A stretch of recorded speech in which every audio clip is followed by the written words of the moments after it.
In this video, we're going to discuss how to draw electron configurations using our new model of the atom, the Schrödinger model. These will eventually be referred to as things called box diagrams. So let's talk about the learning objectives of this video.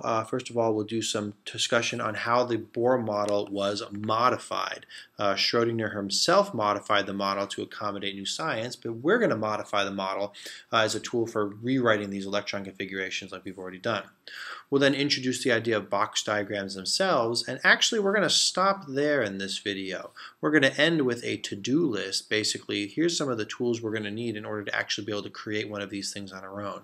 So by the end of the video, you should be familiar with what a box diagram is, but not necessarily how to actually work with one yet. Ultimately, our goal is depicted down here in the picture. We want to go from drawing electron configurations the old way, which we don't want to do anymore, and draw electron configurations the new way using these guys. You can see all the boxes here, which is where the term box diagrams come from. So we're not going to spend a lot of time on this particular slide. Most of this information is stuff that you guys have seen in previous videos. We're basically highlighting the limitations of the Bohr model itself and the modifications that were made when we introduced the Schrödinger model. What I want to focus on primarily here is the review of this last bullet, the fact that we have replaced the rings with the three-dimensional orbitals that we now use to represent the structure of our atom. And that creates for us a new picture of the atom itself that we've already taken a bit of a look at. Again, the rings here represent a bad visual representation. They've been replaced by these three-dimensional shapes, which represent the likely location that electrons can be around the nucleus. So let's start talking about some of these modifications a little bit more specifically. We'll start with the actual rings or shells. What these rings really represented were average energy levels of many different types of electron sublevels. The new model gets rid of this average value and starts showing us these sublevels themselves. So in the Schrödinger model, the rings are then divided into many sublevels, and again, we call those sublevels are orbitals. So what used to be just a ring in the Bohr model is now potentially going to be many different sublevels in the Schrödinger model. Being more specific, the number of subdivisions we get is based on the ring number that we're talking with. For example, ring number 1, the innermost ring, subdivides into just one type of orbital, and we give it a new name. Because it's now an orbital, we give it the ring number 1, and we give it the orbital name S. If you recall, our orbitals had 4 different names, S, P, D, and F. Ring number 2 divides into 2 orbitals. You're hopefully starting to see a pattern here. We get a 2s orbital as one of them, and we get a 2p orbital as another. Notice again now we're going to get multiple different types of s orbitals. Rings 3 and 4 follow the pattern. Ring 3 splits into 3 orbitals. We get a 3s, a 3p, and a 3d. And ring 4 splits into 4 orbitals. We get a 4s, a 4p, a 4d, and a 4f. Following that pattern, we do have more rings. You might expect this to go further, but keep in mind we only identified 4 solutions from our Schrödinger model, the S, P, D, and F, and therefore once we get to 4 different types of orbitals, we stop there. 5 still splits into 4 groups, 5s, 5p, 5d, and 5f. So again, I think the real key word here on this particular slide is this idea of sublevels. What used to be just one particular ring has now split into multiple orbitals that now account for a lot more places for our electrons to actually reside in. We can depict that same concept, but here we can depict it visually. If you take a picture like this and draw a line down the middle, on the left side we would see a depiction of the Bohr model with rings 1, 2, 3, and 4. On the right side, we see a depiction of the Bohr model, or the Schrödinger model. We see that what was once level 1s changed into a 1s orbital, and what was once level 2 split now into a higher and lower energy level, and it became 2s and 2p. And we can see as we go up that splitting becomes more complex, and as we'll deal with in the future, we actually start to get more complicated structures here where these rings and these sublevels start to overlap energy-wise. Again, the picture you want to get from with this slide is simply the fact that what used to be a few simple rings in the Bohr model has now split up into a larger number of sublevels in the Schrödinger model. So let's take this a little bit further then. Each of these individual sublevels are actually split into many separate orbitals themselves.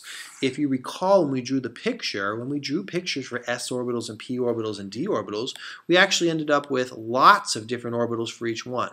So this first row, for example, represents s orbitals, and there was only one type of s orbital out there, it was a sphere. So when we draw an s orbital, we get one orbital for every s level.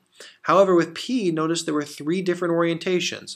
The p orbitals aligned along the x-axis, along the z-axis, and along the y-axis. When we draw a p orbital, we actually end up really drawing three orbitals. D, we had 5 pictures for 5 orbitals, and F, we had 7 pictures for 7 orbitals.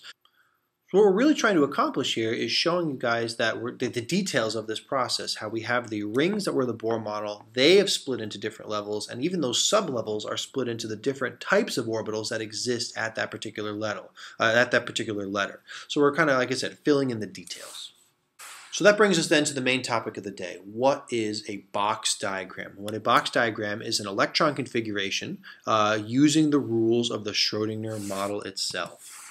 This Schrödinger model is a much more complicated picture, and again, we've seen this depiction of it a couple times now.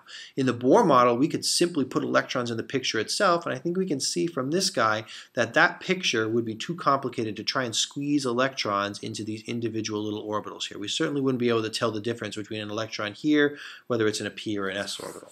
As a result, we need a simplified diagram to depict this arrangement. Each box, and again it's called a box diagram, holds 2 electrons in each one of those. So each of the orbitals or pictures we see holds 2 electrons.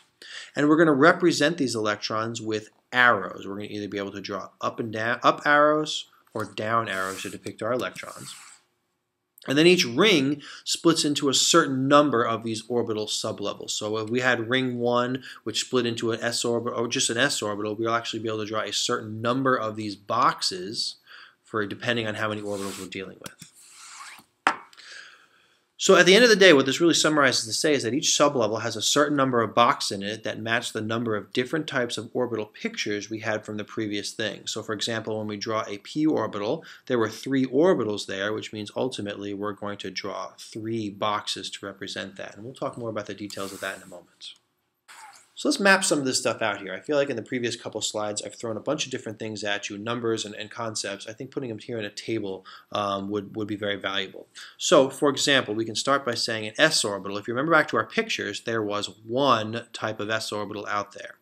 We want a box to represent each orbital, which means we're going to need one box to represent an s orbital level, and each one box holds 2 electrons. That one box can hold a maximum of 2 electrons. So every s orbital holds a maximum of 2 electrons. Repeating this, if you remember with p orbitals, there were 3 pictures we drew for p orbital, and we're going to need a box to represent each of those for a total of 3 boxes.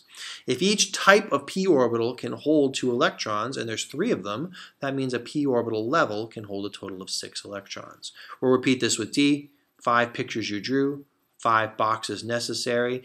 Each box holding 2 electrons means we have a total of 10 in this level.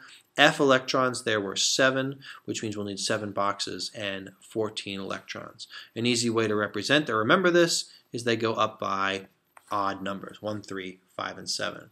So now we've mapped out how many boxes are necessary for each orbital type, as well as how many electrons each orbital type can actually hold. And again, we're putting more and more of these pieces together to ultimately create a box diagram. And that's what this picture is right here. What we see here is a series of boxes. We have the orbitals here listed in order from lowest energy all the way up to highest energy. So this is increasing energy.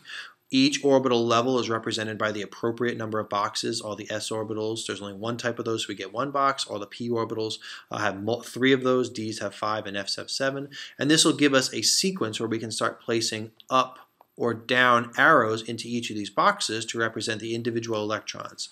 If you recall in the Bohr model, we fill these guys in the rings going from the inside out. We're going to do the same thing here, assuming the nucleus is down here. We'll fill our way up. This provides us with a sequence. It provides us with capacities for each level, and we can follow similar rules for filling these. This actual diagram itself is something we'll be using a lot. If you'd like to get a copy of this, there is an image down below that you can download and print out. However, at some point in time, you'll be able to generate these pictures on your own. The next step of this process is going to be actually filling in these orbitals with individual electrons. As we said, we'll be representing those electrons with arrows. And just like before, there's a sequence of rules that we can use to place these electrons appropriately in the boxes so that the configuration we have here matches the arrangement of electrons in the actual atom itself. The actual rules and sequence for filling these is something we'll save for another video. So let's talk about our to-do list then, and this is where we're going to be moving ahead. So moving ahead, the first thing you need to be able to worry about is building your own box diagram. You can print a copy of that right now, but at the end of the day, that's something I expect you guys to generate on your own. You can do that from memory, although I think that's a bad idea. I will also be showing you in later videos a trick for constructing that on your own. And then we can go even further, and this is something that can ultimately be done just by looking at your periodic table. Secondly, our next job will be to correctly fill in a box diagram with electrons, and there's going to be filling rules for that. Just like we had rules for how to fill electrons into the Bohr model, we have rules for the Schrödinger model as well. Last but not least, your job is going to be able to compare and contrast these box diagrams in order to be able to explain the chemical nature of a substance. I think we've said a couple times this year that chemical behavior translates back to the arrangements of electrons. With a better arrangement of electrons from a better model, we can explain more and more chemistry. And that's what the latter half of this chapter is going to be all about. So let's summarize where you should be at this point. What should you be able to do? Unfortunately, at this stage in the game, not so much. You should know about how the Bohr model was modified into the Schrödinger model with the box diagrams. You should be able to describe what a box diagram is, and you should be able to describe the basic components of what's going on.